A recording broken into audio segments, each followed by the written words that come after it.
Ya, gue bagiin di kolom chat.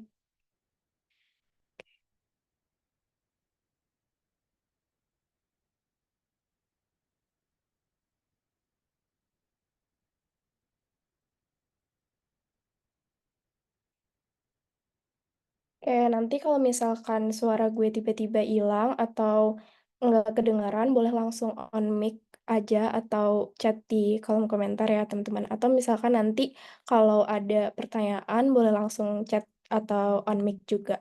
Terus mungkin materi ini eh, materi yang gue pakai buat bahan belajar gue uh, waktu belajar mikroekonomi kemarin, dan ini juga source-nya dari KEBEN 21 gitu. Oke, jadi mungkin langsung gue mulai aja. Nah, untuk malam ini gue bakal bahas buat di pertemuan 1, 2, dan 3 yang bahas tentang consumer behavior dan juga market demand. Ini berdasarkan silabus yang gue dapat di yang kalian juga. Oke. Nah, mungkin langsung aja. Jadi sebenarnya microeconomics tuh belajar apa sih?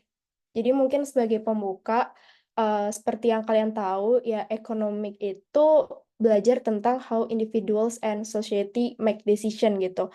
Gimana uh, s- uh, gimana cara kita berperilaku gitu. Nah, di ekonomik sendiri itu dibagi menjadi dua, ada mikroekonomi dan juga makroekonomi. Nah, sebenarnya makroekonomi itu belajar apa aja sih? Jadi, makroekonomi itu ya belajar tentang gimana household, government, dan industri itu behaves atau ya gimana cara mereka berperilaku. Contohnya kalau misalkan kita sebagai konsumen, kita berperilaku di dalam sebagai ekonomi itu gimana cara kita mengambil keputusan, misalkan kayak kita mau beli sesuatu tapi kita cuman punya budget yang terbatas, jadi kayak kita harus gimana. Nah, itu kita mempelajari itu. Nah, untuk dari eh, misalkan dari industri atau dari firm itu, contohnya kayak gimana firm itu eh, gimana firm itu memaksimalkan profit dan juga meminimalkan cost-nya. Jadi di mikroekonomi itu kita belajar kayak gitu. Nah, kalau makroekonomi sendiri kalian dapat nanti di semester 4. Nah, sebenarnya kenapa sih kita harus belajar itu? Ya karena di mikroekonomi itu, di ekonomi, you can always get what you want.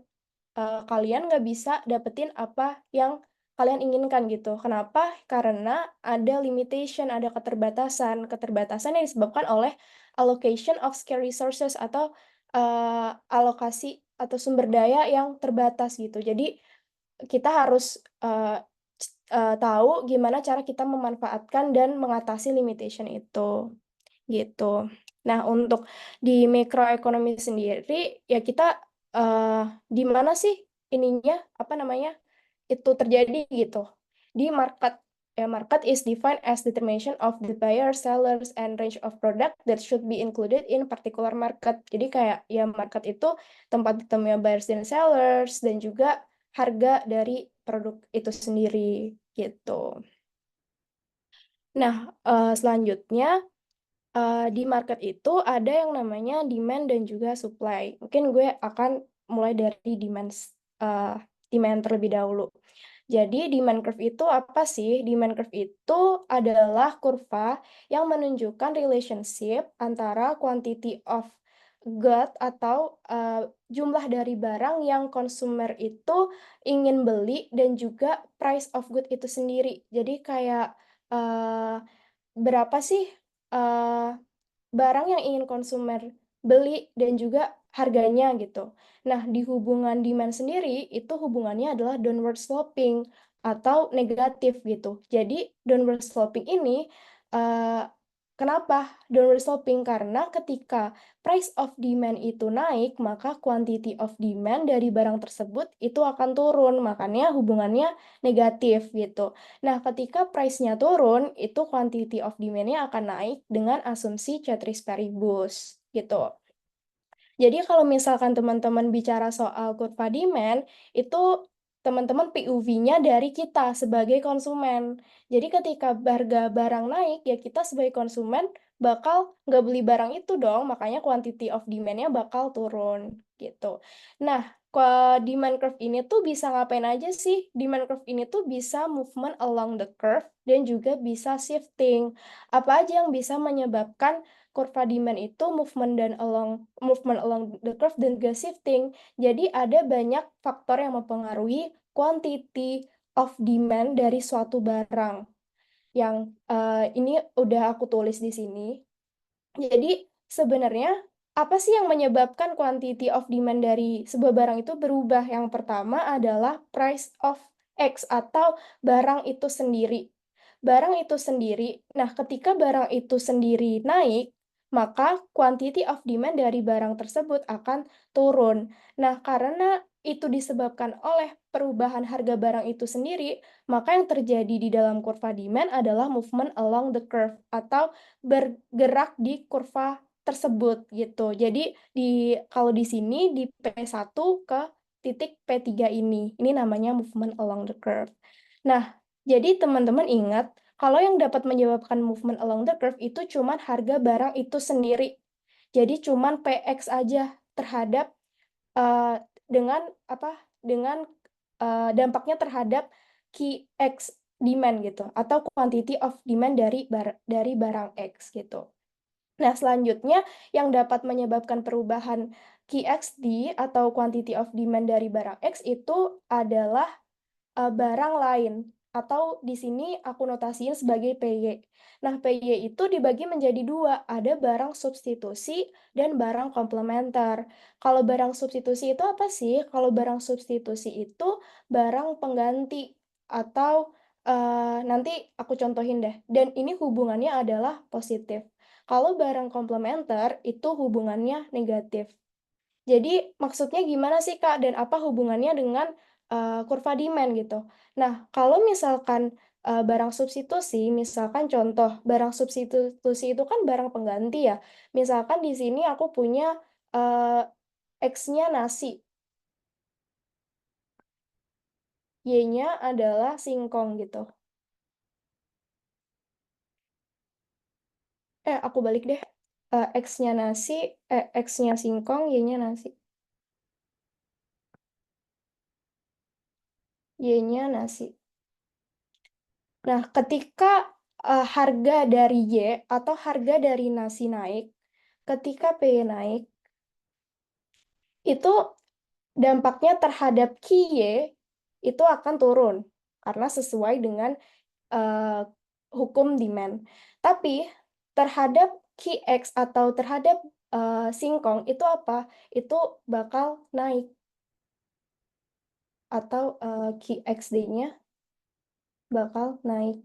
Jadi hasil akhirnya QXD atau barang dari singkong itu akan naik. Kenapa? Ya karena mereka saling menggantikan. Ketika harga nasi naik, orang bakal substitut konsumsi mereka ke barang yang sama kayak nasi dan kayak kayak singkong gitu. Jadi ketika ketika harga nasi naik, orang nggak bakal beli nasi, tapi dia bakal menaikkan permintaan di singkong gitu. Makanya kenapa QXD atau quantity of demand dari singkong atau quantity of demand dari barang X itu naik. Nah, itu apa dampaknya di kurva kurva demand itu bakal shifting atau bergeser. Bergeser ke mana? Ke kanan karena ini PG-nya naik, QXD-nya juga bakal naik gitu. Nah, terus untuk substitusi udah komplementer gimana hubungannya terhadap komplementer? Nah, kalau komplementer itu kan negatif ya. Misalkan di sini aku punya motor, misalkan motor. Y-nya motor dan X-nya bensin. Bensin dan motor itu kan saling melengkapi ya. Saling melengkapi. Jadi ketika harga motor naik, PY naik, maka quantity of demand dari motor itu bakal turun. Tapi, apa dampaknya terhadap QX demand itu bakal turun. Jadi, dampaknya terhadap quantity of demand dari barang X, which is bensin, itu akan turun. Kenapa ya? Karena ketika orang beli motor, mereka beli mobil juga kan. Terus kalau misalkan motornya harganya naik, orang-orang nggak bakal beli motor, terus permintaan pada bensin tuh juga bakal turun gitu. Makanya kenapa hubungannya negatif. Dan apa dampaknya ke kurva demand, dia bakal shifting ke kiri karena quantity of demand dari barang X atau bensin itu turun gitu. Terus ada juga selain barang itu ada income. Income tuh juga dibagi dua, inferior dan normal. Inferior itu ketika pendapatan naik, maka quantity of demand dari barang itu akan turun. Contohnya kayak misalkan barang bekas, itu ketika pendapatan kalian naik, ya kalian nggak bakal beli barang bekas ya. Kalian belinya barang yang mungkin lebih bermerek dan sebagainya. Terus kalau barang, sorry ini negatif. Kalau barang normal itu ketika pendapatannya naik, maka quantity of demand dari sebuah barang itu juga bakal naik gitu. Jadi kalau income ya hubungannya dengan income, kalau harga barang lain ya substitusi komplementer. Terus ada juga faktor lain kayak ekspektasi harga, taste, jumlah penduduk gitu. Tapi kalau misalkan kayak ekspektasi harga, taste, dan jumlah penduduk itu biasanya nggak bisa diprediksi, jadi nggak bisa dikuantitatifkan gitu. Tapi kalau penjelasannya di sini, kalau ekspektasi harga itu dia bakal positif, ketika taste itu juga tergantung barangnya, jadi kayak nggak bisa diprediksi gitu. Tapi most likely yang keluar di ujian itu sebenarnya kayak ini aja sih guys untuk mikroekonomi tuh. Terus selanjutnya kurva supply. Nah, kalau tadi kan udah kita bahas dari sisi konsumen ya, sekarang kita bahas dari sisi produsen atau pabriknya gitu. Nah, supply curve itu apa sih? Supply curve itu supply yang menunjukkan relationship antara quantity of good yang produser jual dan juga harga.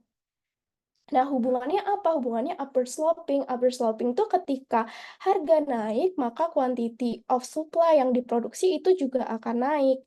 Ketika harga turun, quantity of supply juga akan turun dengan asumsi ceteris paribus. Kenapa ya? Karena ketika harga naik, perusahaan bakal menghasilkan barang yang lebih banyak dong, karena ya emang harganya naik gitu. Makanya dia upward sloping. Dan juga sama kayak kurva demand, dia bisa movement along the curve dan juga bisa shifting movement along the curve-nya. Karena apa, Kak? Karena harga dari barang itu sendiri. Jadi ketika harga barang itu sendiri naik, maka quantity of supply dari barang tersebut yang diproduksi itu juga bakal naik.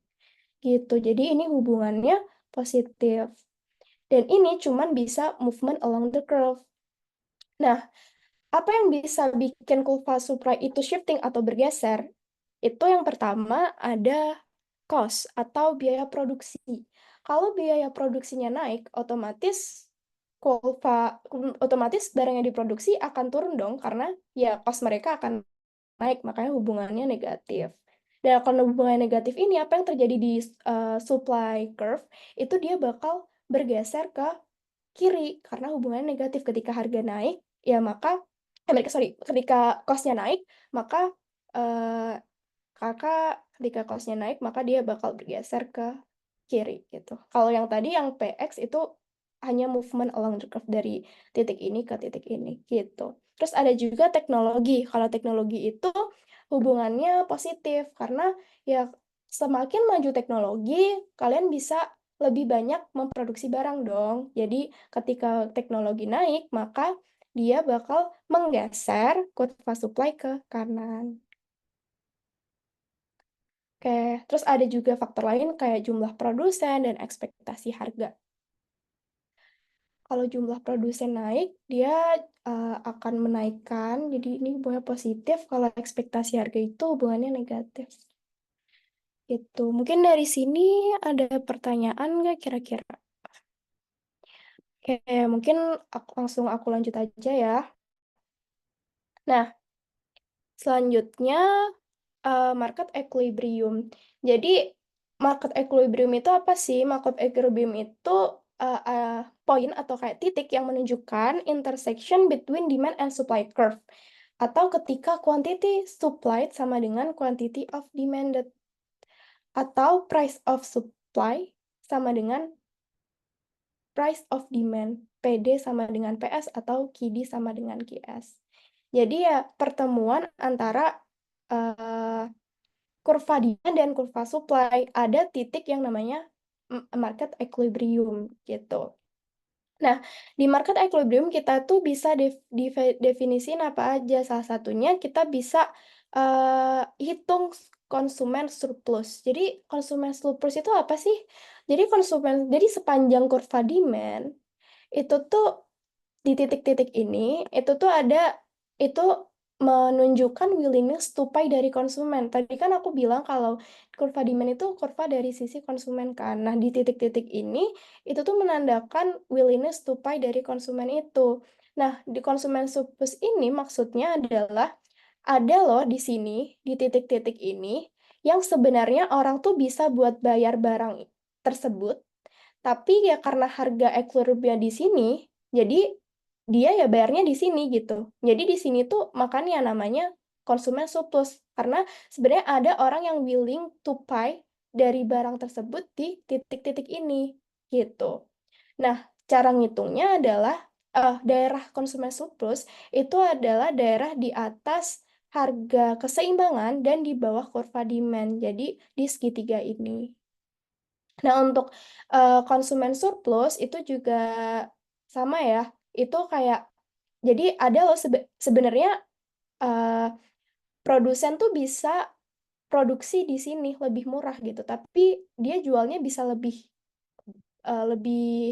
mahal gitu. Jadi itu konsumen surplus buat produsen, dan ngitungnya sama, biasanya ngitungnya untuk luas di area ini, di area di bawah uh, titik harga keseimbangan dan di atas kurva supply gitu. Nah, mungkin selanjutnya gue bakal langsung exercise untuk yang pertama. Jadi di sini ada dua fungsi, ada P sama dengan 50 minus 2Q, dan juga Q sama dengan 15 plus 0,5 P. Sebenarnya teman-teman di sini udah bisa define sih sesuatu gitu, bisa ada hint dari ini. Jadi sebenarnya dari kalau misalkan kalian bisa lihat fungsi ini tuh bisa dilihat gitu. Ini kan ini tandanya minus dan ini tandanya plus ya.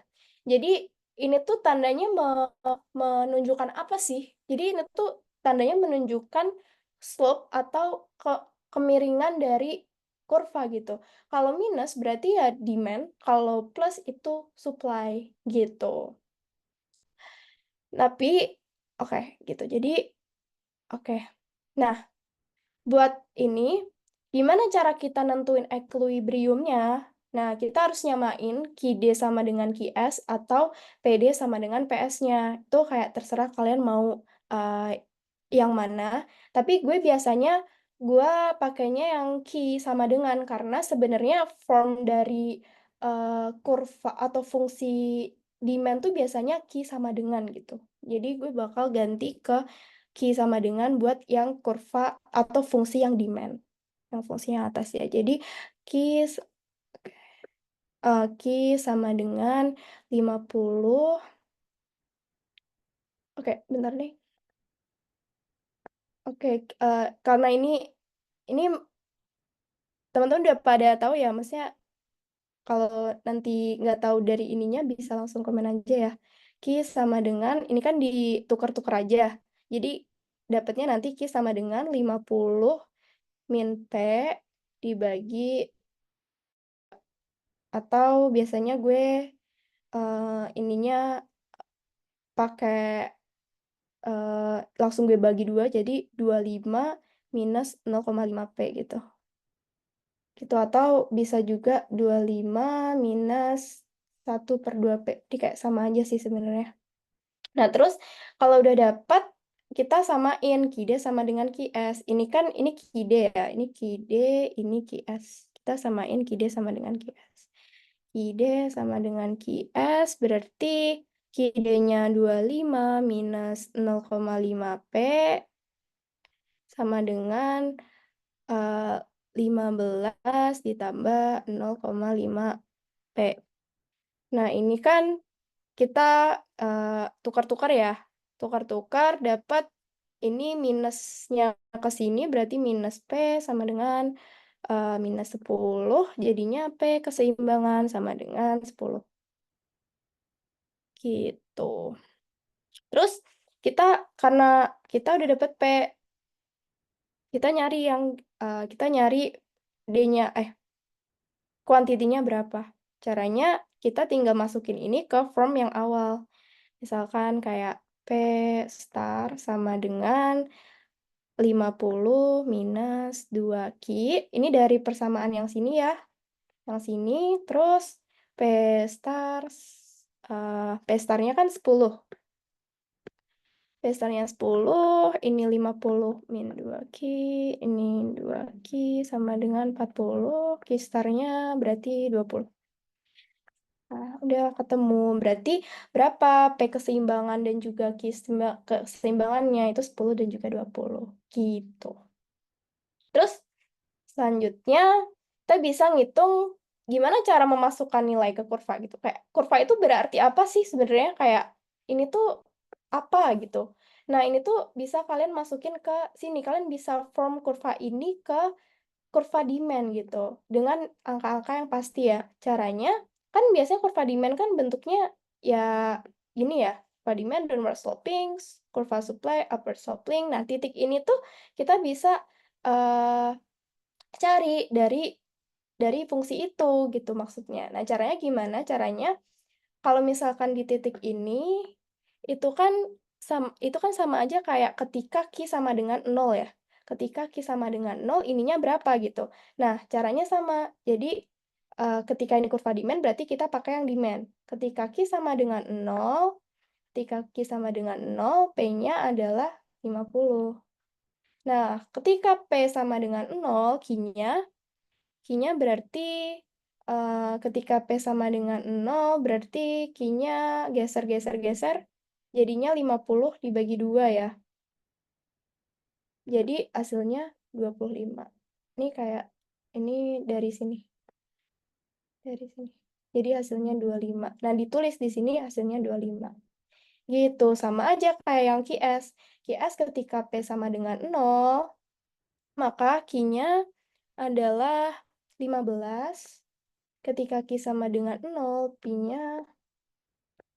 Pi-nya sama dengan minus 15 dibagi 0,5 sama dengan minus 30.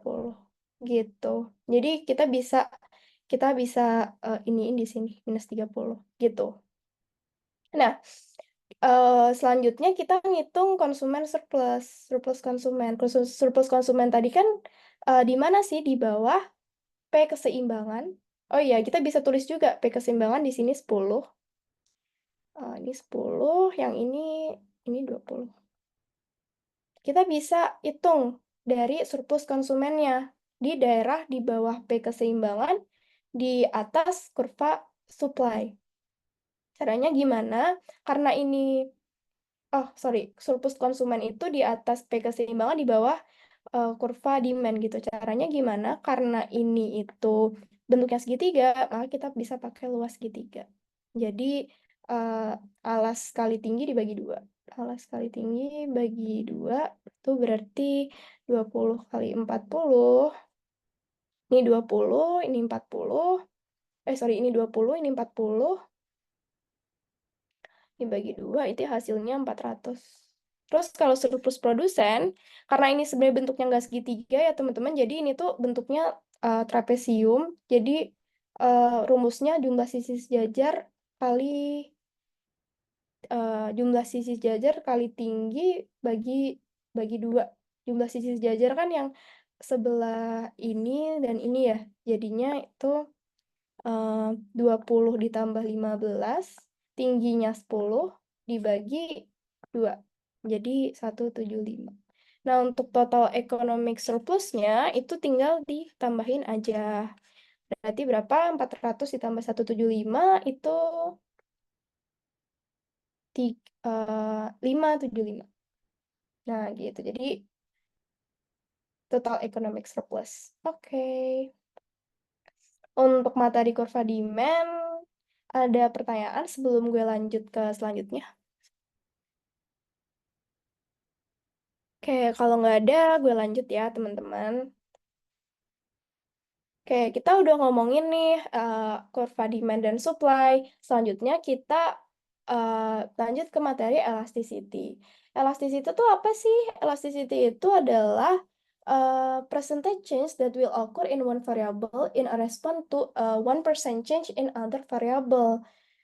Jadi, seberapa besar perubahan satu variabel sih karena perubahan 1% dari variabel lain gitu.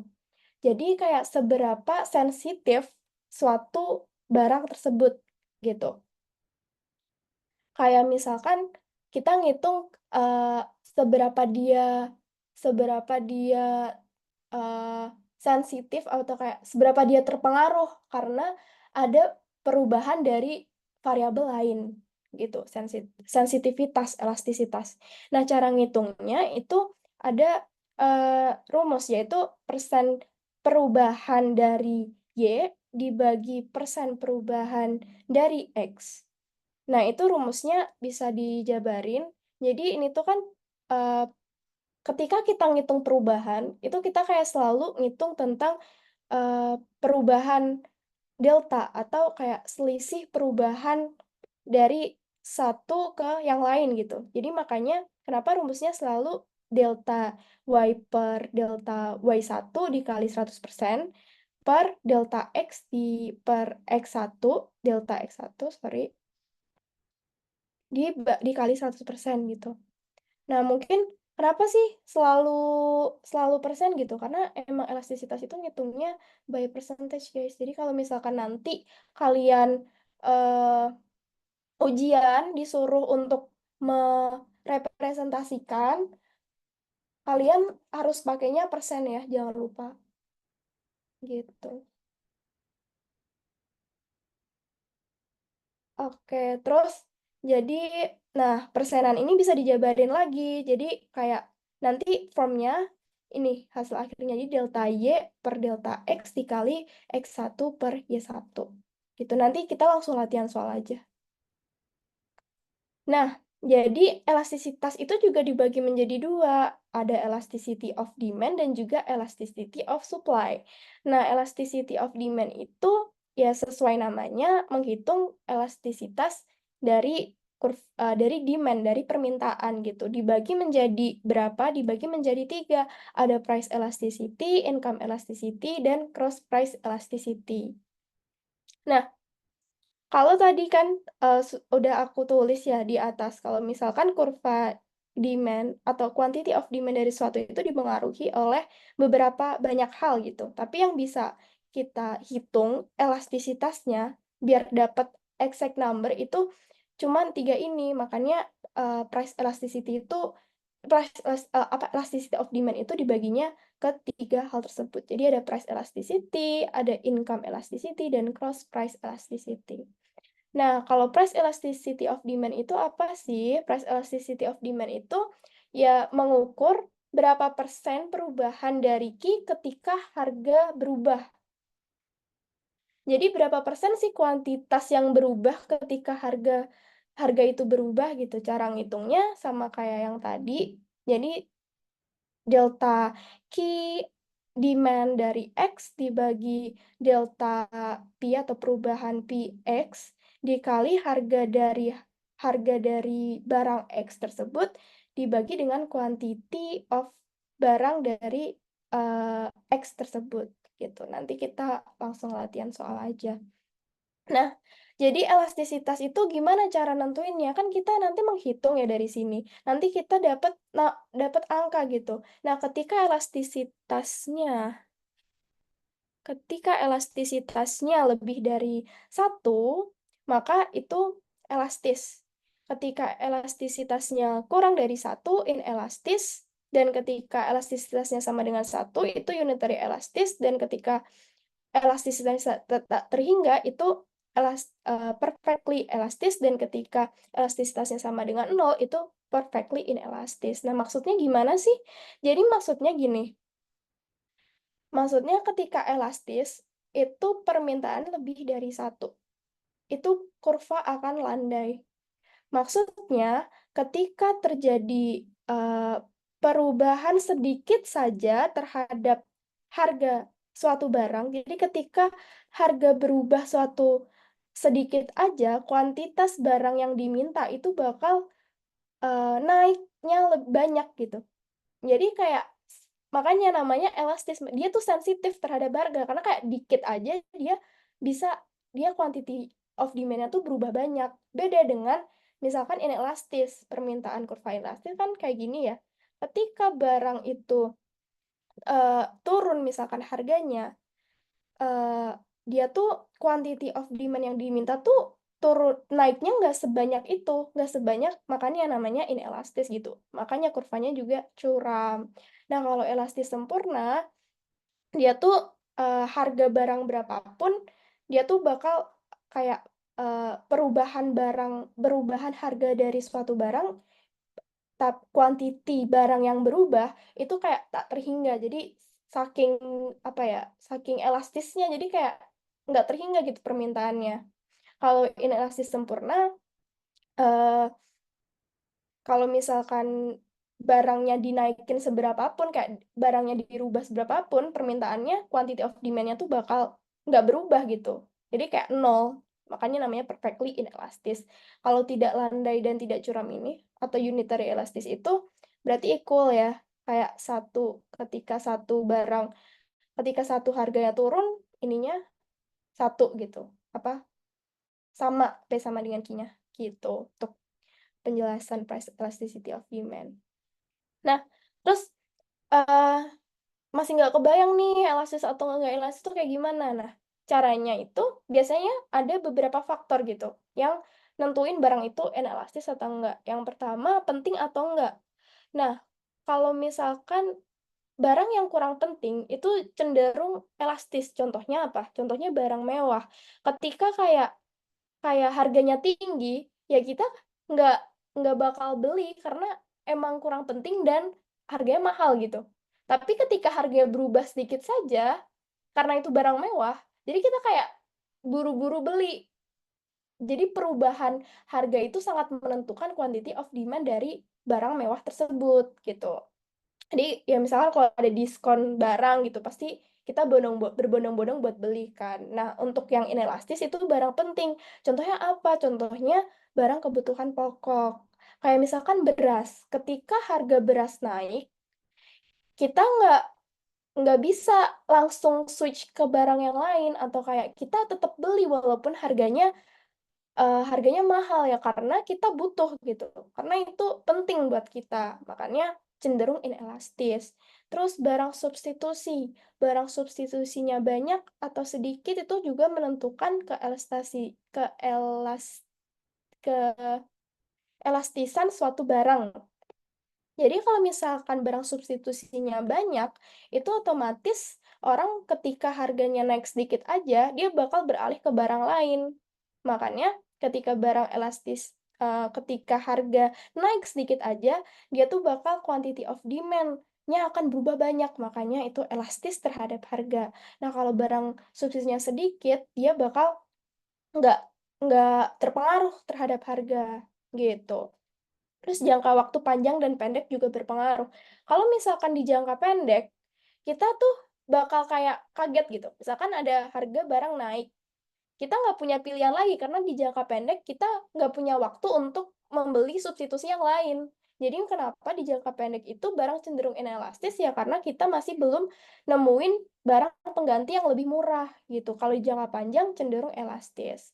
Terus proporsi kenaikan harga terhadap pendapatan ketika besar itu elastis, ketika proporsi kenaikan harga barang terhadap pendapatannya kecil itu inelastis. Oke, terus selanjutnya, tadi kan kita udah bahas nih tentang price elasticity of demand. Ada lagi cross price elasticity of demand. Nah, teman-teman juga harus take notes ya. Menurut aku, kalian harus di luar kepala banget nih tentang barang substitusi komplementer dan normal inferior. Karena nanti kayak Seingat aku di mikro itu kan soal cerita terus kan disuruh ngitung ya. Nanti biasanya dia bakal nge-state kalau oh ini tuh barangnya konstitusi dan komplementer, itu tuh normal dan inferior. Jadi aku harap kalian sangat-sangat paham ya mengenai substitusi dan komplementer gitu. Jadi kalau cross elasticity of demand itu percentage change in the quantity demanded of one good resulting from a 1% increase in the price of another. Jadi berapa persen sih quantity of demand dari satu barang itu yang disebabkan oleh perubahan harga dari barang lain. Kalau substitusi ya hubungannya jadi teman-teman kalau misalkan di elastisitas, kalian harus apa namanya, tanda positif atau negatif itu sebenarnya menunjukkan itu hubungannya negatif atau positif. Tapi untuk nilai elastisitasnya kalian harus apa ya ini namanya tuh, diabsolutkan gitu. Jadi kalau misalkan kalian dapat elastisisnya -5 misalkan, itu tuh karena mungkin itu hubungannya negatif gitu. Tapi kalau kalian mau nentuin ini elastis atau enggak,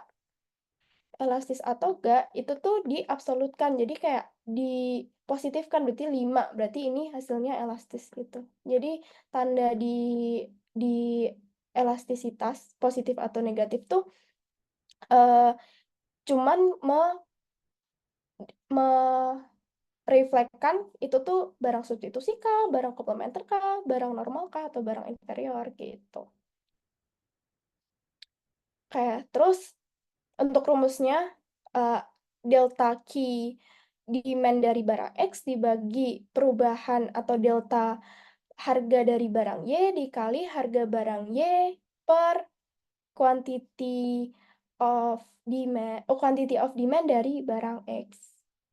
Nah, selanjutnya ada income elasticity of demand. Jadi kayak berapa persen sih quantity of demand itu berubah karena 1% perubahan dari income atau pendapatan gitu. Caranya, rumusnya delta quantity of demand dibagi perubahan income dikali dengan income-nya berapa dan quantity of demand-nya berapa. Itu. Nah, selanjutnya elasticity of supply. Kalau elasticity of supply berarti berapa persen sih perubahan dari suatu kuantitas yang diakibatkan dari perubahan 1% di harganya. Sebenarnya sama sih, tapi ini PUV-nya dari supply, dari perusahaan gitu, dari rumah produksi. Jadi kalau misalkan elasticity of supply itu cuman dari harga aja.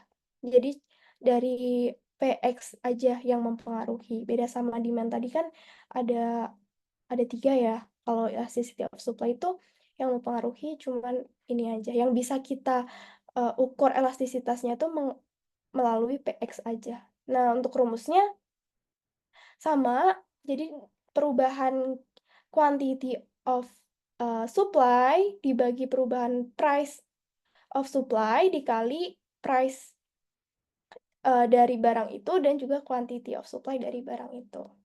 Nah, buat jenis-jenisnya juga sama, dia ada elastis, inelastis, unitary elastis, perfectly elastis, dan juga perfectly inelastis. Terus, gimana cara nentuin elastis dan inelastisnya? Dari elasticity of supply, itu bisa dari faktor-faktor berikut. Yang pertama, ketersediaan input. Ketika ketersediaan input itu banyak, input tuh apa sih? Input tuh faktor produksi atau kayak faktor produksi tuh berarti tenaga kerja, apa-apa, bla bla bla, bla bla bla.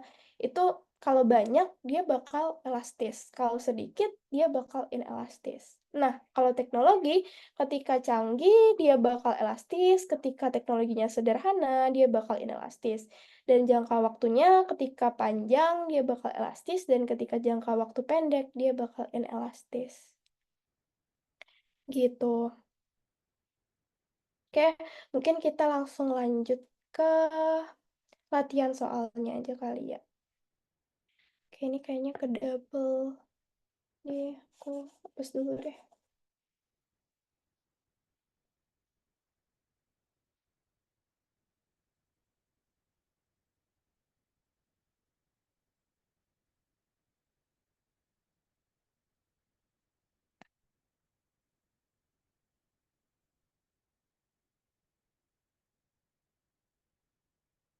Oke.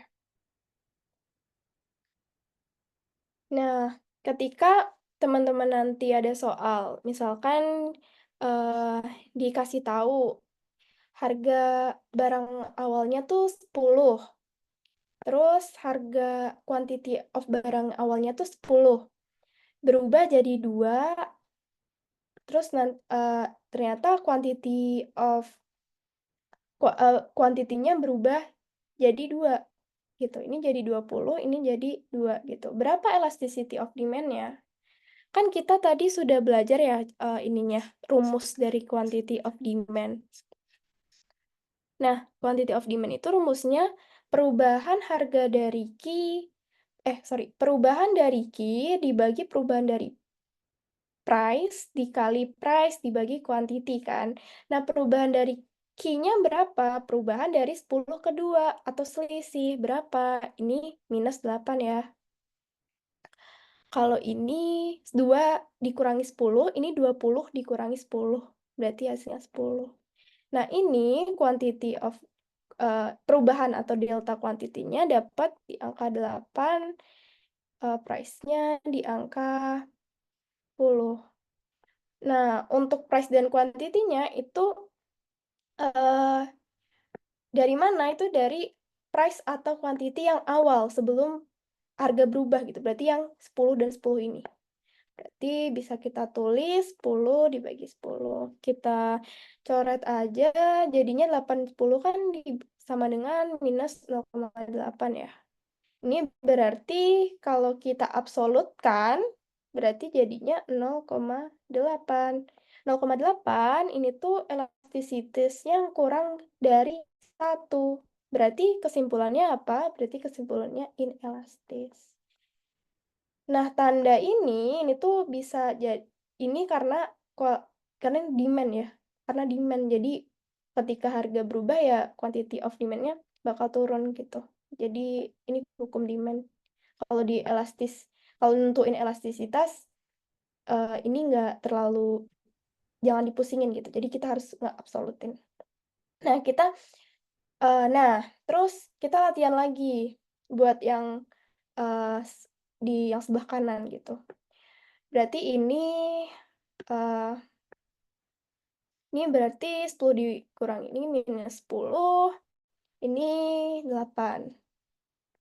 Berarti perubahannya 8 minus 10 dikali P yang awal 20, ini 2. Berarti ini bisa dicoret-coret, jadinya minus 8. Atau elastis.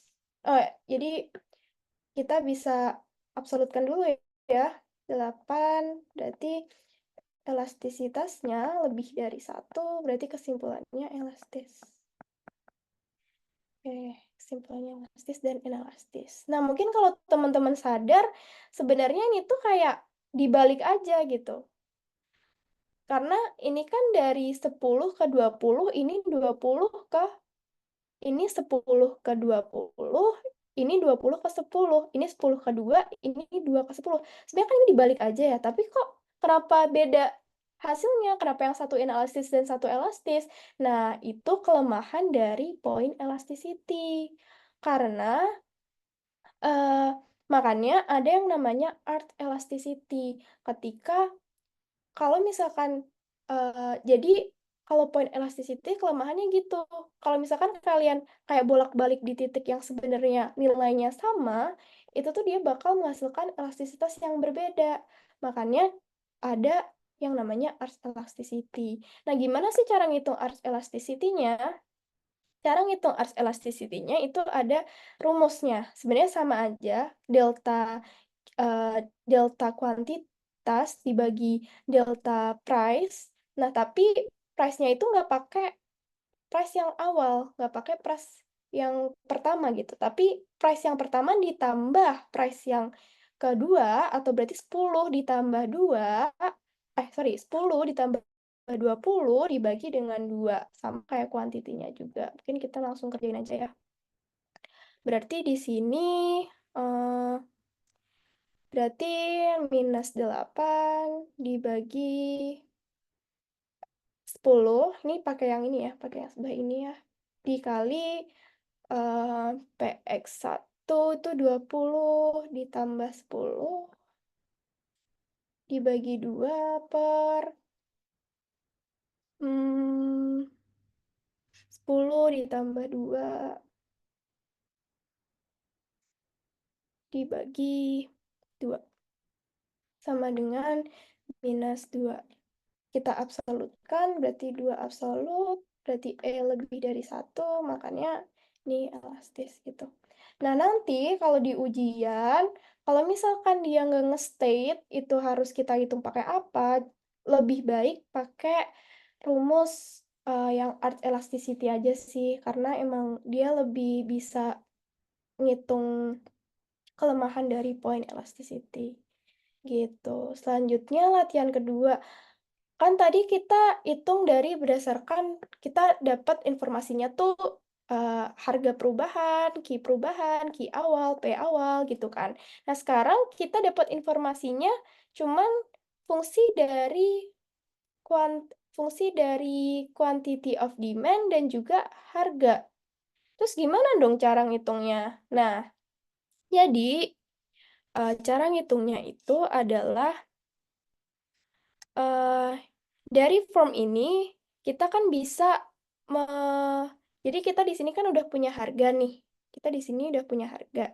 Jadi kita sebenarnya bisa dong kita coba eh, ini dulu deh.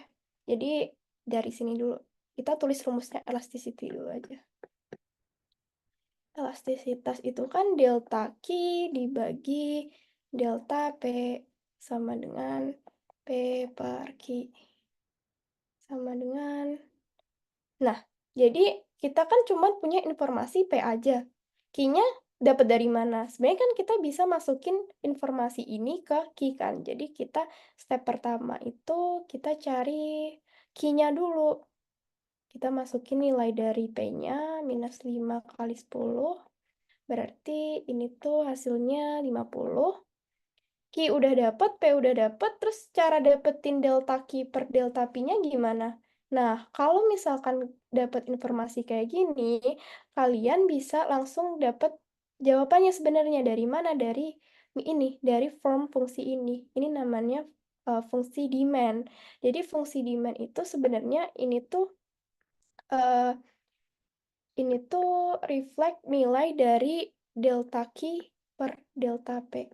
Jadi, nilai ini bisa langsung kalian masukin ke perhitungannya. Jadi, minus 5 dikali price-nya 10, ininya 50. Jadi, yang 1. Ini juga harus diabsolutkan. Berarti ininya unitary elastis. Oke. Nah, terus kalau misalkan dalam bentuk P sama dengan gimana dong? Nah, kalau dalam bentuk P sama dengan ini namanya inverse demand. Jadi kalian harus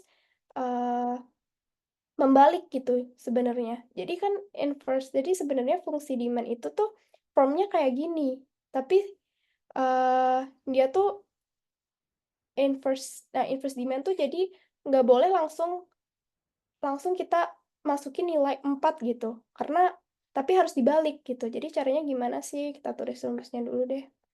E sama dengan Q dibagi P kali P Q. Nah, P dan Q-nya, jadi kita cari dulu nilai P-nya.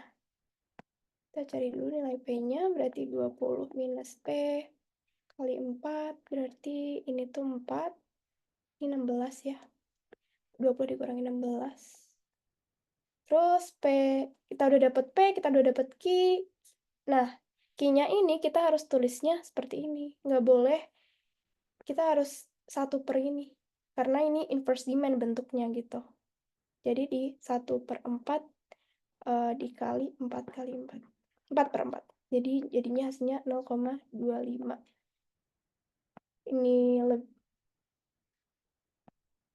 Ini elastisitas kurang dari 1, makanya ini hasilnya ini elastis. Gitu. Oke, mungkin itu untuk latihan soal yang dari gue. Mungkin kita lanjut latihan soal ke contoh soal ujian. Ini salah satu soal ujian yang sebenarnya udah agak cukup lama sih, cuman kita latihan aja. Oh ya, mungkin disclaimer, gue nggak bakal bahas materi yang sangat detail karena gue asumsiin kalian udah dapet dari PS1 dan juga udah dibahas di kelas. Karena sebenarnya mikroekonomi itu kan lanjutan dari PS1 ya, dan mikroekonomi itu fokusnya lebih ke kuantitatif. Jadi kalau misalkan gue bahas di sini materi lebih detail, kayaknya wasting time, jadi lebih banyak latihan soal aja. Oke, yang kedua, latihan soal. Yang soal nomor 1. Suppose the demand curve for a product is given by blah blah blah blah blah blah, where E is the average income measured in thousand of dollar. Pokoknya intinya, ini tuh diketahui ya. Dalam soal ini, kita tulis informasi dulu apa yang kita dapat. Jadi, QD sama dengan 300 plus 2P ditambah 4I. Terus QS itu 3P minus 50. Dan ada informasi tentang income. Income sama dengan 25. Dan income-nya sama dengan infinite and quantitative. Oh, jadi kita disuruh income ketika 50 dan income ketika 25. Ya. Income sama dengan itu ya. Jadi kita disuruh ngitung price-nya dulu sama quantity-nya dulu. Jadi ini materi yang demand supply ya. Jadi kita ngitung dulu. Jelek banget lagi. Kita ngitung dulu QD sama dengan QS-nya. QD sama dengan QS. Nah, 300. Nah, QD sama dengan QS kan dapat dari sini ya, teman-teman. Jadi berarti 300 ditambah 2P ditambah 4. Jangan lupa karena kita harus masukin income. Karena income-nya juga udah diketahui dan kita harus cari quantity of demand ya, maka langsung aja kita masukin ke persamaannya. Jadi 4 kali 25 sama dengan 3P sama dengan 50. Nanti hasilnya dihitung-hitung tuh price equilibrium-nya sama dengan 450. Nanti mungkin gue bakal drop yang lebih spesifik ya buat perhitungan ini di drive-nya. Ini biar cepat aja. Nah, karena kita udah dapet nilainya P-nya 450, maka quantity of demand tinggal kita masukin aja ke 3 kali 450 dikali 50. Ini dari persamaan yang ini ya. Ini sama dengan 1.300.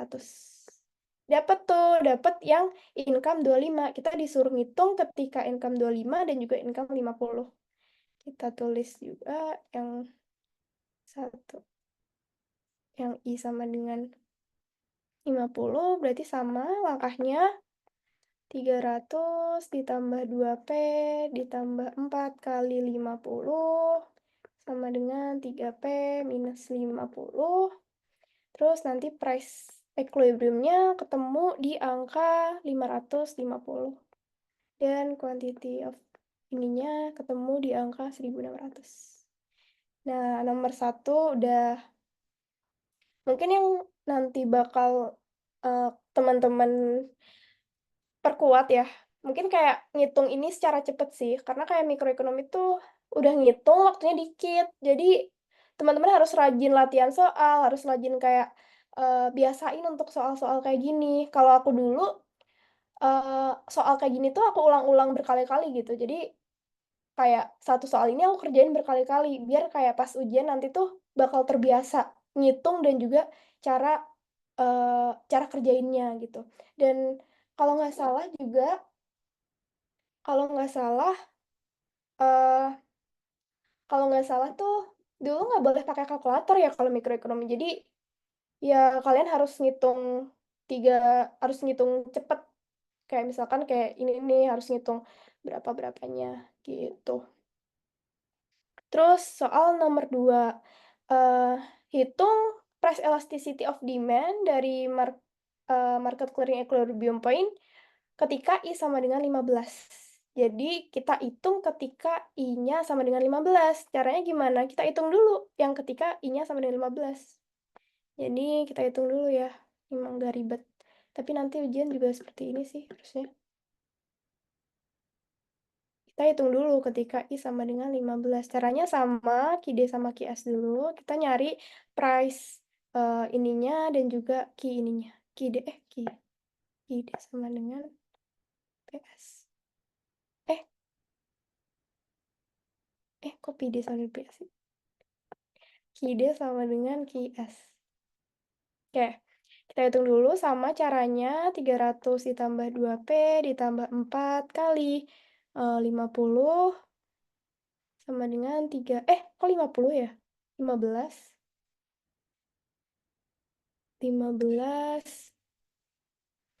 3P minus 50. Nanti dapat P equilibriumnya itu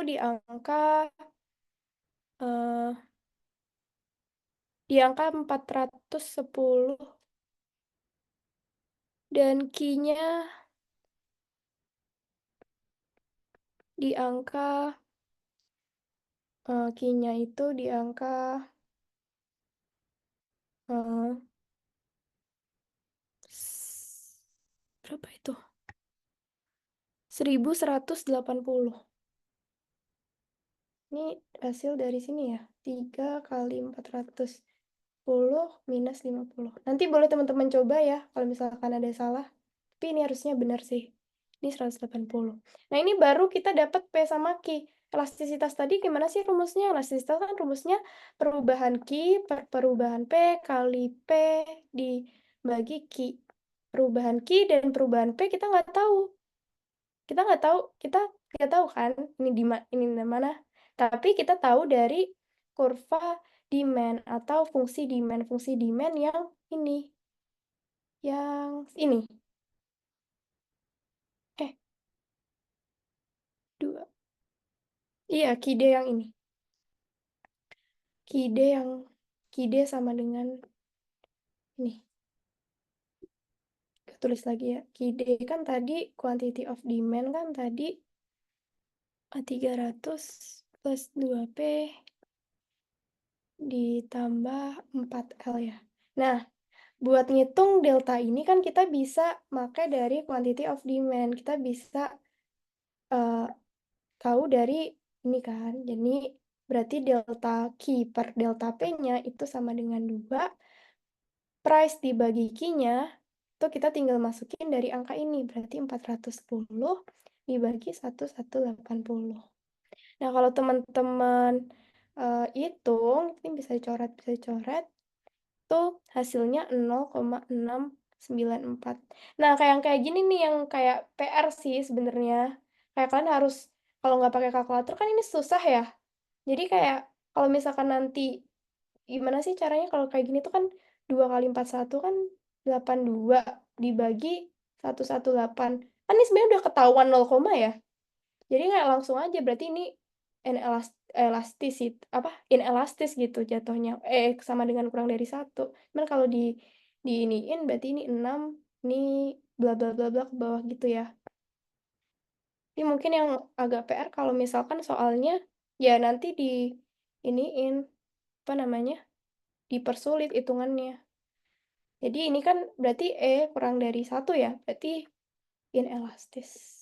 Gitu cara ngerjainnya. Ini masih gampang ya harusnya. Semoga aja bisa. Tuh. Oke.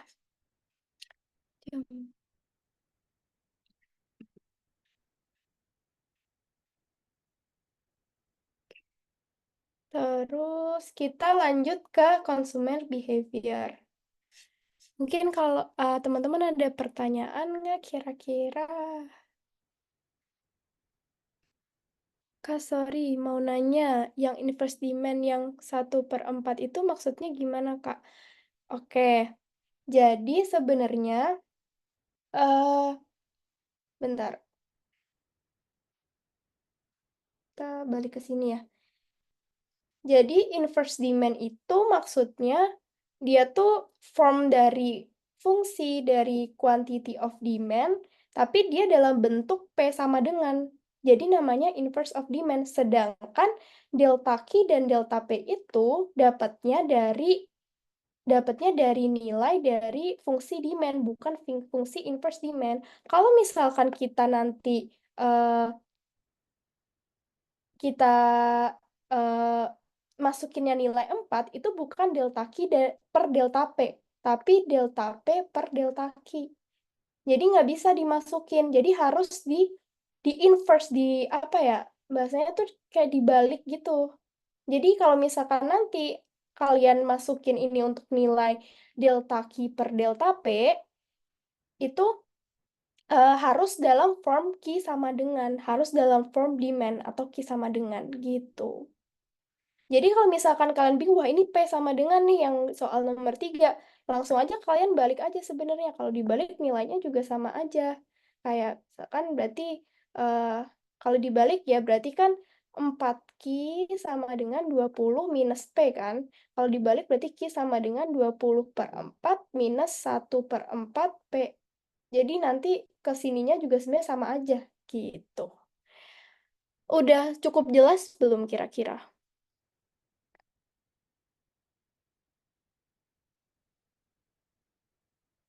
Oke, terima kasih udah nanya. Mungkin kita lanjut dulu ke consumer behavior ya. Kalau misalkan teman-teman eh, belum ada pertanyaan.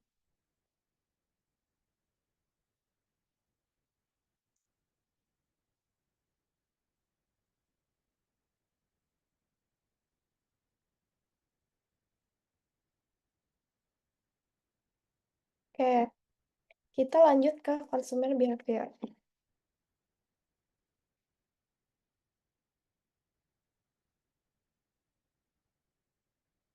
Nah, consumer behavior dari namanya aja perilaku konsumen gitu. Jadi ketika kita jadi konsumen, kita kan selalu ingin memuaskan utility atau kita selalu pengen mencapai kepuasan maksimal kan. Karena ya kita sebagai manusia, kita pengen yang paling bikin kita bahagia. Nah, kuantitas itu mempengaruhi utility. Kuantitas, jadi semakin banyak, misalkan semakin banyak barang yang kita peroleh, apalagi barang yang kita suka, tuh pasti utilitas atau kepuasan kita otomatis akan bertambah. Nah, eh, di ini utilitas itu bisa dipengaruhi oleh dua jenis barang gitu. Karena di mikroekonomi kita itu belajarnya teori ordinal, yang mana itu membandingkan dua barang sehingga membentuk preferensi yang nanti kita bisa hitung dan kita bisa cari mana yang paling maksimal gitu, maksimal utility-nya. Nah, di dalam consumer behavior ini bisa dijelaskan melalui yang namanya indifference curve. Nah, indifference curve itu apa sih? Indifference curve itu kurva yang menunjukkan berbagai dua kombinasi barang yang dikonsumsi yang menghasilkan utilitas yang sama. Jadi, dua jenis barang yang menghasilkan utilitas yang sama atau kepuasan yang sama.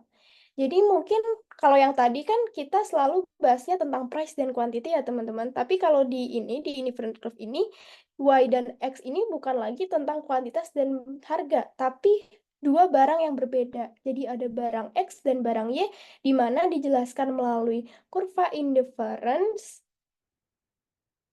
di titik, misalkan di titik A dan titik B ini, artinya apa? Artinya di titik A dan titik B ini adalah kombinasi konsumsi barang Y dan barang X dengan utilitas yang sama, karena dia ada di indifference curve yang sama, gitu. Kalau misalkan bedanya, untuk bedanya ini lebih banyak di titik A ini lebih banyak konsumsi barang Y, kalau di titik B ini lebih banyak konsumsi barang X, gitu. Nah, slope IC atau indifference curve itu dijelaskan melalui marginal rate of substitution, yaitu MUX dibagi MUY. Nah, di titik ini itu ini cara ngitungnya gitu, slope IC atau slope PIC gitu. Nah, hasilnya negatif karena ketika kita bergerak atau kita bergerak dari titik A ke titik B itu selalu kita mengorbankan barang lain gitu. Misalkan kita nggak mungkin ketika kita pengen barang X yang lebih banyak, kita nggak mungkin nggak mengorbankan barang Y gitu. Makanya kenapa selalu uh, kurva selalu slope IC itu negatif gitu penjelasannya. Nah, ciri-cirinya downward sloping yang tadi aku udah jelasin, slope-nya itu negatif, terus cembung ke titik nol. Cembung ke titik nol itu yang bisa teman-teman lihat di sini, cembung ke titik nol, dan kurva IC tidak boleh berpotongan. Dan yang keempat, ciri-cirinya adalah semakin tinggi kurva indifferent curve atau semakin ke kanan, dia kepuasannya semakin tinggi gitu. Oke, mungkin di sini ada yang mau nanya? Belum ada. Mungkin kita nanti langsung ke latihan soal kali ya. Gitu. Nah, kan tadi udah aku bahas ya. Kita sebagai manusia tuh, ya kita maunya yang maksimal utility. Kita maunya yang paling banyak, yang bikin kita seneng. Tapi ada constraint, ada batasan. Batasannya apa? Batasannya budget. Kalau misalkan kita sebagai manusia ya, sebagai konsumen, makanya dijelaskan melalui budget line. Nah, budget line itu apa sih? Budget line itu adalah kurva yang menunjukkan berbagai kombinasi dua barang yang dikonsumsi yang menghasilkan anggaran yang sama. Jadi, dia itu kombinasi dua jenis barang yang menghasilkan atau yang eh, yang menghasilkan anggaran yang sama gitu. Jadi dalam satu budget line ini dia tuh anggarannya sama, yang dia itu dan menunjukkan dua kombinasi barang-barang Y dan barang X. Nah, slope dari budget line sendiri itu namanya price ratio atau relative price yang bisa dihitung melalui perubahan Y dan perubahan X, terus nanti delta minus harga X dibagi minus harga Y, nanti price ratio. Ada yang mau nanya kah?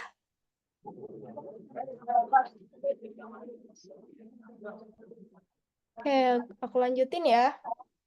Nah, untuk persamaan dari budget line sendiri, itu buat belum. Ya. Kalau absen lagi. Kalau ada yang bisa dibantu kan? Wah, juga itu mari Mas. Oke, lanjut kalau gitu. Nah, persamaan dari budget line sendiri itu income atau uang yang kita punya sama dengan harga dikali dengan barang X ditambah dengan harga barang Y dikali dengan barang Y tersebut gitu. Atau jumlah maksudnya ya. X dan Y itu maksudnya jumlah. Jadi income kita atau uang yang kita punya itu disatuin gitu buat beli dua barang ini. Caranya ya harga dari barang X dikali jumlah barang X ditambah harga barang Y dikali dengan jumlah barang Y gitu. Nah, terus cara ini itu gimana cara kalian tentuin nilai yang di sebelah sini dan sebelah sini gitu. Jadi kayak yang tadi yang di awal ketika kalian nentuin titik yang di sini dan di titik yang di sini itu kalian bisa cari dengan apa namanya X sama dengan 0. Nah, X sama dengan 0 itu bisa langsung dapat rumusnya income dibagi PY atau income dibagi harga barang Y. Sama juga ketika nyari di titik X itu income dibagi dengan eh, barang X. Mungkin kita contoh kali ya, contoh.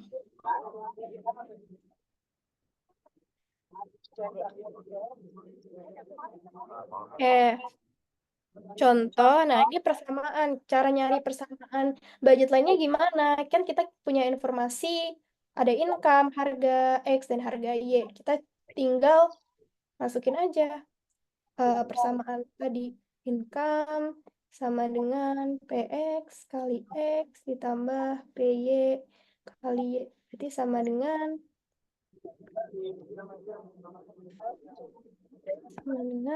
120 dikali X, karena X-nya emang belum mau dicari, dan PY itu kan berarti 10 ya. Nah, ini persamaannya untuk persamaan budget lainnya. Nah, untuk slope-nya gimana? Slope-nya kan di sini ada rumusnya ya. Minus PX dibagi PY. Berarti tinggal PX-nya ini minus 20 dibagi 10. Jadi slope-nya sama dengan minus 2 gitu. Nah, di budget line sendiri itu bisa berubah, bisa bisa bisa berotasi dan juga bisa bergeser. Bisa berotasi dan bisa bergeser. Apa aja sih yang menyebabkan kurva budget line itu berotasi, bergeser, dan bahkan juga berpotongan? Yang pertama, karena ada perubahan pada salah satu harga barang X ataupun Y. Jadi salah satu. Nah, yang pertama itu berotasi pada sumbu X terhadap poros Y. Jadi ketika hal ini terjadi ketika harga X berubah. Nah, dari yang tadi kan kita udah dapetin ya. Arti aku. Ini pertama kali naik ini. Meraman.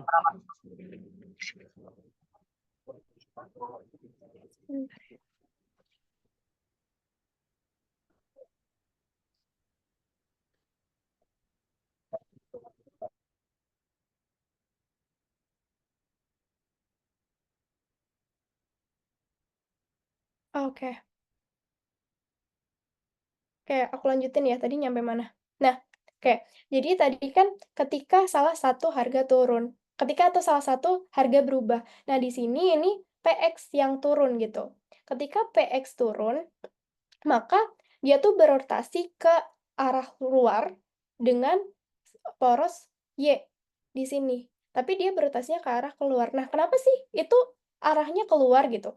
Nah, kalau misalkan teman-teman lihat di sini, dia tuh lebih banyak kan konsumsi barang X dari 5 ke 10 karena harga barang X-nya turun. Ya, karena ketika harga barang X-nya turun, kemampuan kita untuk membeli lebih banyak barang X itu juga akan naik. Makanya ketika harga X turun, maka dia akan berotasi keluar gitu. Jadi mungkin ini jangan dihafalin sih kalau menurut aku, kayak lebih dipahamin aja gitu. Jadi misalkan nanti nggak bingung, oh ketika barang X turun berarti aku lebih banyak bisa beli barang tersebut gitu. Jadi makanya dari 5 ke 10. Nah, ketika harga barang X naik, kebalikannya berotasi ke dalam. Jadi dari 5 mungkin ke 3 gitu, ketika PX naik. Nah, apa yang terjadi ketika berotasi pada sumbu Y dan porosnya X? Ini juga sama, tapi yang turun itu atau yang harganya berubah itu yang Y. Jadi ketika harga Y turun, itu dia juga bakal menaikkan konsumsi dari barang Y. Misalkan ini dari 5 ke 10. Jadi kan ketika harga Y turun ya otomatis kita bisa lebih banyak membeli barang Y. Nah, ketika Y naik, otomatis kita harga yang kita bisa beli akan turun kan. Makanya dia berotasi ke dalam dengan poros sumbu X gitu. Nah, nanti kalau misalkan di ujian, seingat aku, biasanya nanti kalian kayak ada dua barang, terus eh terus nanti disuruh menggambarkan elastisitas atau menggambarkan kurvanya. Terus nanti dikasihin misalkan mangga dan apel, mangga di sumbu Y dan apel di sumbu X. Jadi kalian nanti harus cermat ya.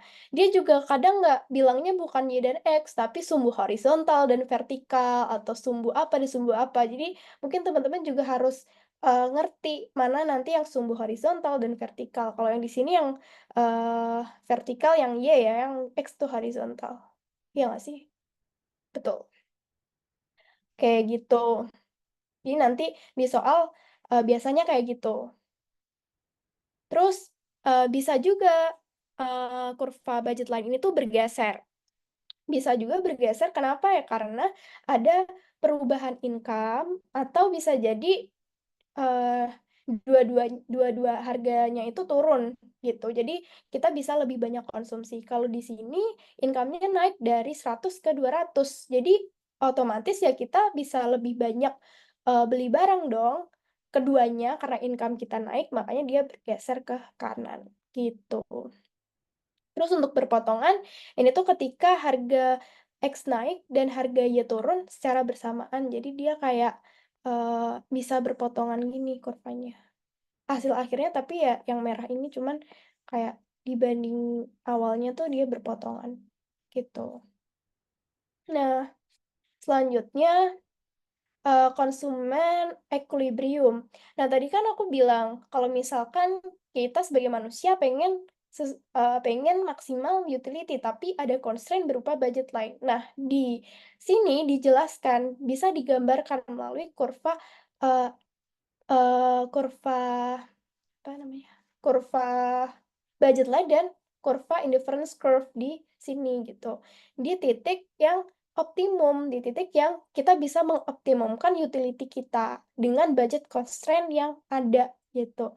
Nah, caranya adalah dengan menghitung slope indifferent curve sama dengan slope budget line di titik perpotongan ini, B. Nah, kenapa kalau nggak di titik A atau di titik C? Nah, di titik A dan titik C ini, dia tuh nggak bisa. Dia tuh uh, masih belum maksimum gitu. Jadi ketika dia di titik A, dia tuh bakal uh, kayak ada konsumsi yang lebih kayak dia tuh behavior dia tuh masih pengen menambah X gitu, konsumsi barang X gitu, masih belum mentok gitu intinya. Jadi makanya ketika di titik A dan C itu dia bakal kayak emang ada ada barang yang lebih worth it untuk dibeli, ada barang yang lebih eh, dia tuh masih pengen untuk menambah satu barang, jadi kayak belum belum maksimum gitu. Jadi makanya ini di titik B gitu. Nah, cara ngitungnya dengan eh, cara ngitung titik B ini dengan marginal rate substitution sama dengan price ratio atau MUX sama dengan MUY sama dengan PX per PY. Nah, itu tadi eh, ini titik B ini. Maksudnya gitu. Buat ngitung berapa sih eh, yang harus kita konsumsi gitu untuk yang maksimal utility kita. Nah, mungkin kita langsung ke exercise aja.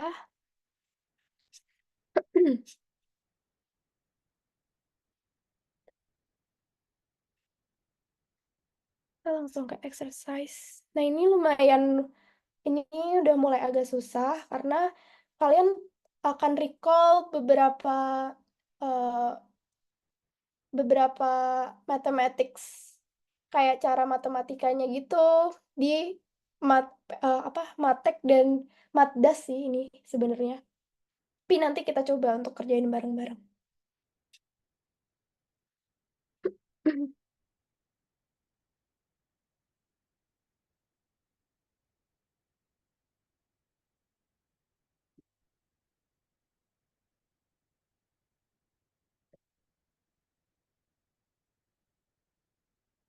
Oke. Jadi di sini diketahui fungsi utilitas Petra untuk kopi saset X dan makanan adalah UXY sama dengan X pangkat 0,2 Y pangkat 0,8. Jika uang saku Petra adalah $10 dan harga kopi saset adalah $1 dan harga makanan adalah $2, berapa alokasi optimal dari kopi saset dan makanan yang Petra konsumsi? Jadi kita nyari berapa sih kopi saset dan makanan yang kuantitas dari mereka berdua yang optimal, yang alokasinya optimal gitu. Nah, caranya kita ada dua sebenarnya. Ada cara menggunakan total derivatif dan ada cara menggunakan Lagrange. Kita bakal ini dua-duanya. Oke, yang pertama. Jadi sebenarnya cara ini tuh uh, sebenarnya hasilnya sama. Cuman nanti di soal biasanya dia minta uh, aku lupa kemarin tuh gimana ya. Cuman ada katanya beberapa tahun yang lalu tuh diminta cara yang Lagrange, spesifik Lagrange gitu. Jadi harus teman-teman juga harus recall lagi caranya untuk Lagrange di mates. Kayak total derivatif. Jadi kan tadi untuk mengetahui alokasi optimalnya, kita kan menggunakan rumus slope BL sama dengan slope IC ya. Jadi kayak MUX dibagi MUY sama dengan PX dibagi PY. Ini ya rumusnya.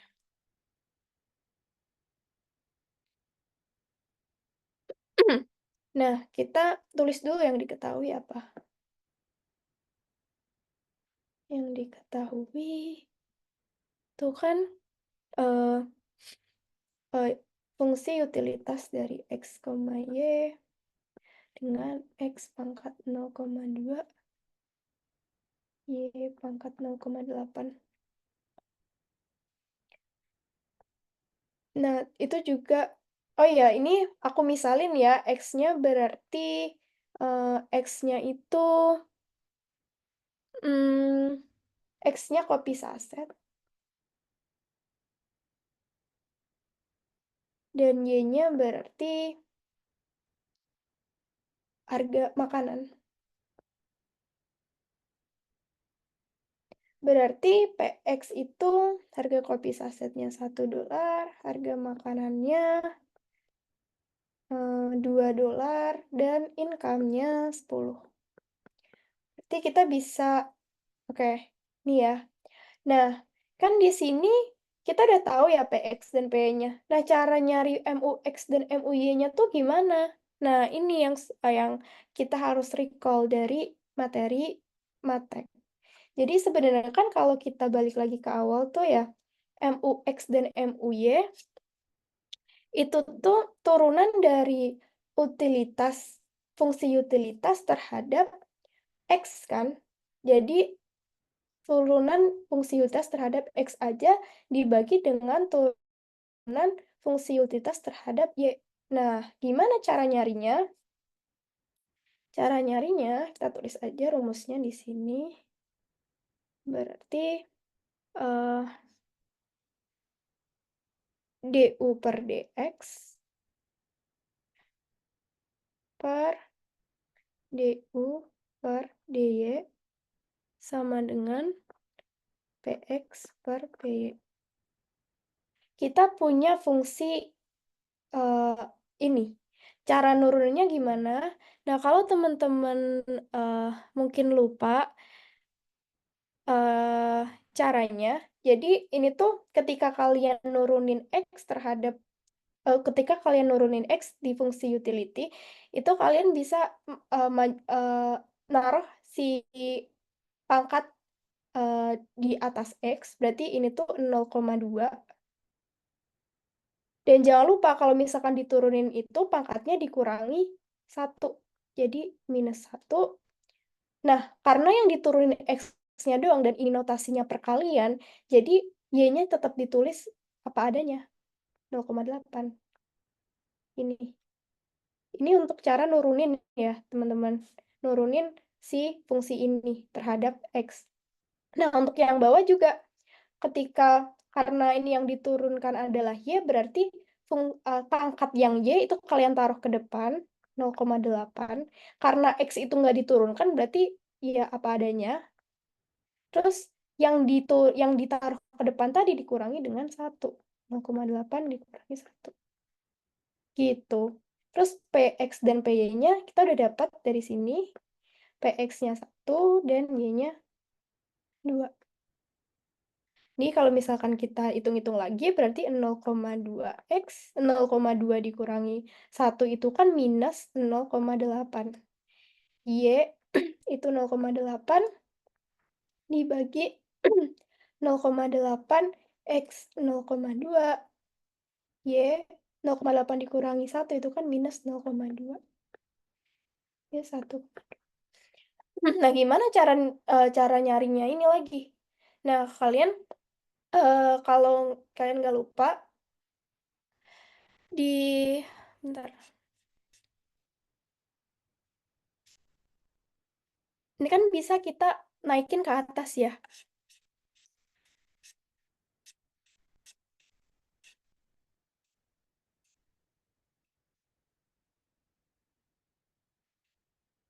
Yang sifat-sifat, apa namanya? Yang sifat-sifat ini tuh bisa dinaikin ke atas. Misalkan kayak X min 4 itu sama dengan 1X4. Jadi kayak ini bisa ini di siniin gitu. Nah, ini tuh sama kayak gini. Jadi, kalian harus uh, kalian harus make it simple. Misalkan kayak ini kita bisa coret ya. Ini 2. Terus kita bisa, biar gak negatif tuh, kita bisa bawa X 0,8 ini ke bawah. Dan juga Y pangkat minus 0,2 ini ke atas. Jadinya kayak gini. 0,8 0,8 ini Y minus 0,2. Berarti bawahnya X 0,2. Sorry. Karena ke atas berarti udah nggak ada ininya ya, udah nggak ada negatifnya, berarti ini X 0,8. Nah, gitu. Nah, ini kan juga salah satu sifat ini ya. Ketika X11 itu sama dengan X1 ditambah 1. Gitu kan. Berarti ini tinggal ditambah aja. Y 0,8 ditambah Y 0,2 itu sama aja kayak Y. Terus ini juga jangan lupa coret. Ini berarti 2X sama dengan 1/2. Gitu. Berarti kita bisa dapetin persamaan Y sama dengan 2X. Oke, nah Y sama dengan 2X. Terus, kan ini belum ya, karena kita nyarinya berapa sih X dan Y-nya itu? Kita bisa cari lewat persamaan kurva budget line. Caranya adalah bisa dapat dari sini. Ini kan income-nya 10. Sama dengan 10 sama dengan X ditambah 2Y. X ini maksudnya 1X ditambah 2Y. Karena kan tadi income sama dengan PX kali X ditambah PY kali Y. Gini kan. Berarti 1X tambah 2Y. Nah, karena kita udah nemu Y sama dengan 2X, ya kita tinggal ganti ininya. 1X ditambah 2 kali 2X. 10. Berarti X-nya, ini kalau dihitung-hitung, X-nya itu sama dengan 2. Nah, ketemu 2. Terus kita tinggal Y sama dengan 2 kali 2. Y-nya sama dengan 4. Ketemu. Udah, ini jawabannya. Jadi Y sama dengan X-nya 2, Y-nya 4. Berarti kalau diinterpretasikan, kopi saset eh, ketika alokasi optimal itu 2. Dan makanan yang Petra konsumsi untuk menghasilkan alokasi yang optimal itu sejumlah 4. Gitu nanti kalau ujian. Nah, terus kita ini kan cara total derivatif. Gimana cara fungsi Lagrange-nya? Nah, ini yang agak susah stepnya. Tapi bisa, pasti bisa. Ini Lagrange. Nah, sebenarnya fungsi Lagrange tuh kayak, apa ya? Kayak, hmm, Cuman beda caranya aja, beda step-stepnya aja. Cuman kayak eh di at the end sama gitu. Jadi kalau fungsi Lagrange kita kan punya dua fungsi ya, fungsi utilitas atau fungsi IC dan juga fungsi BL.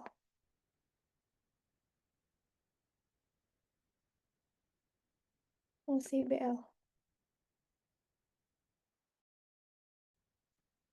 Nah, di fungsi ini eh,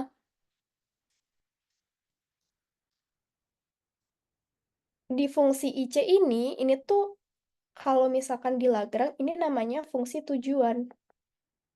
Tujuan kita adalah memaksimumkan utility, tapi ada constraint, yaitu budget line. Ini fungsi kendala atau constraint.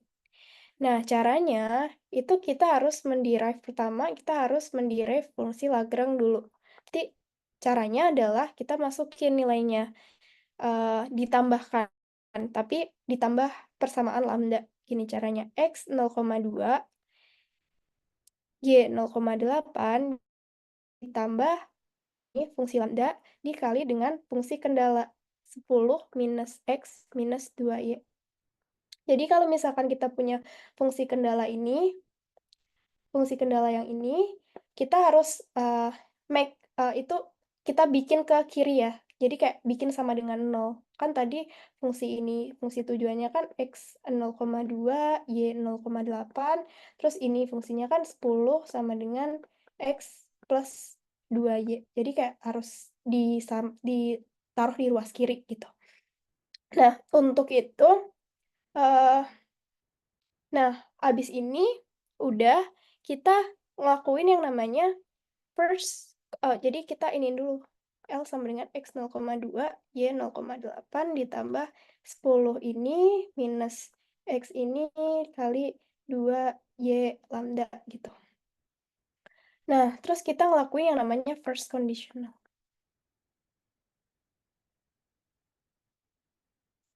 Nah, first conditional ini ada 3 step. Yang pertama, kalian harus nurunin L terhadap X.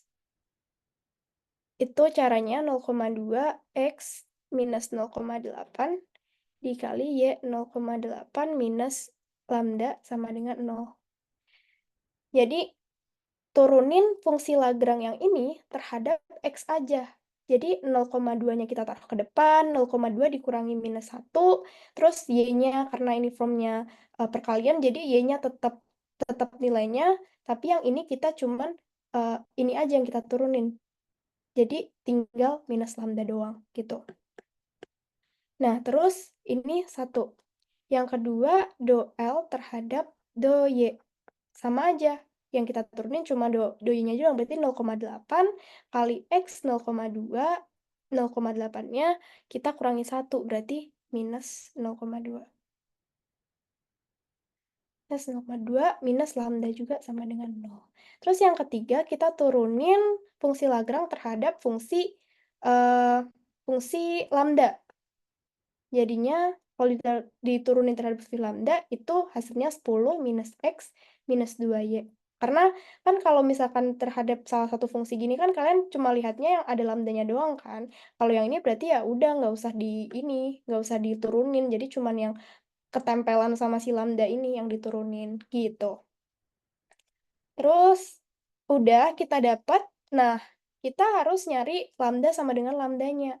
Karena biar biar kita bisa nyari X dan Y-nya.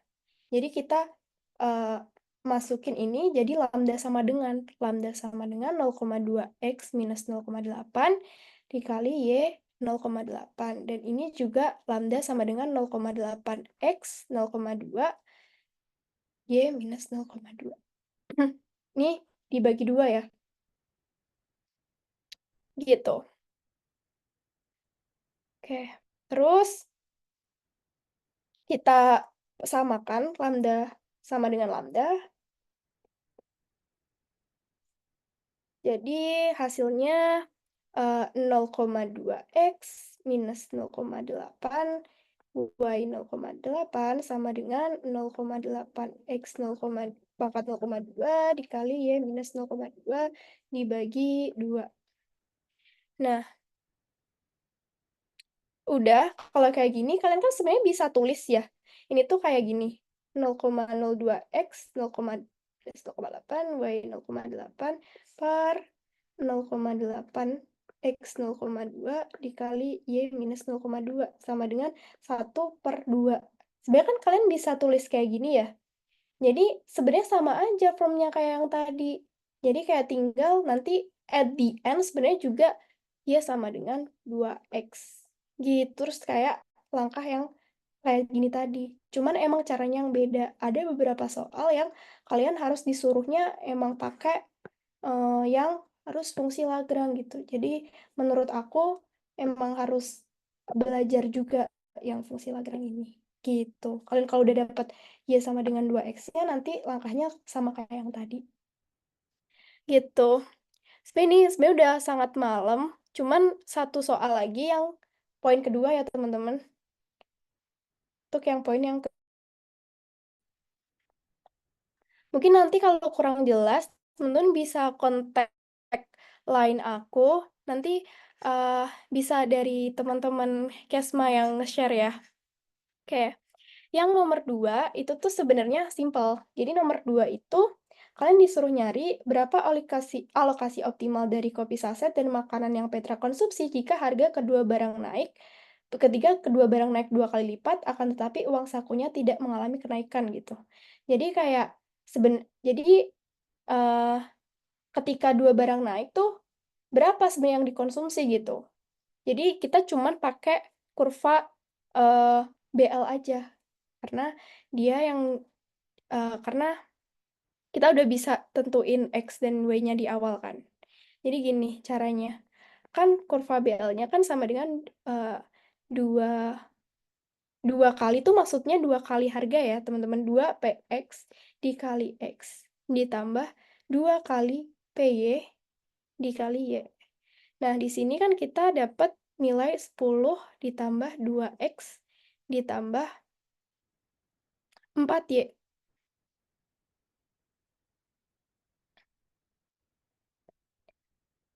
Karena PX-nya tadi dapat PX-nya dapat ya 2X ditambah 4Y. Karena X-nya